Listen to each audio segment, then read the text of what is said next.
Universal design for learning, um, which is not assistive technology, is an important concept for parents and educators to understand. It's the idea of having multiple and flexible means of presenting information to someone, of having multiple and flexible means of somebody being able to express their understanding of something, and multiple and flexible means of engaging. That's the big picture of it. If I was to distill it down to one thought, it would be providing choice.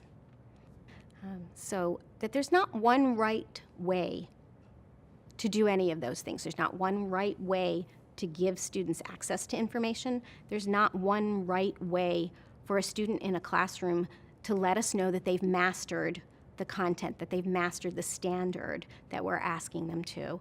And there's not one right way of getting a student to be interested in learning. So when we incorporate universal design for learning into a classroom, it really means, am I providing not just lecture at a student, not just asking them to read a book, but am I giving them opportunities to have multimedia experiences?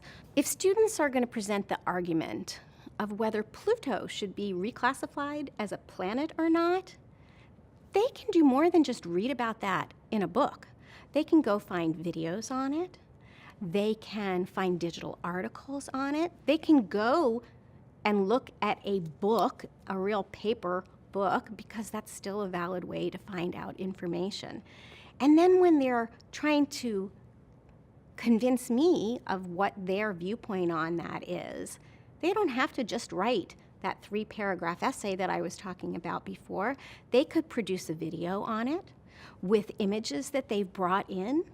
They could write that essay if that's the way that they want to be able to generate that information. They could use a graphic organizer to structure that and give me all their important talking points from that. They might decide that they're going to create a online game where we're going to learn about, the arguments for that. So there's not one right way to do things. And the way that in a classroom it's successful is if you've gotten them engaged in it, and the way that a student is going to be engaged, that one student is going to be engaged, is not the same way that another student is going to be engaged. And one of the mistakes that teachers make is they want control in their classroom. And so if I only have to teach things in one way, I'm going to be in control.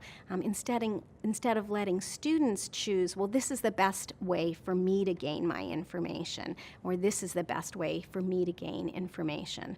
That empowers students, it gives them autonomy, and it makes them really think critically about the best avenue for learning.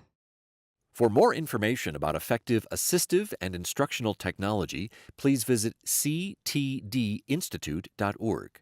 Funding for this video is provided by the Center on Technology and Disability through a grant from the United States Department of Education, Office of Special Education Programs.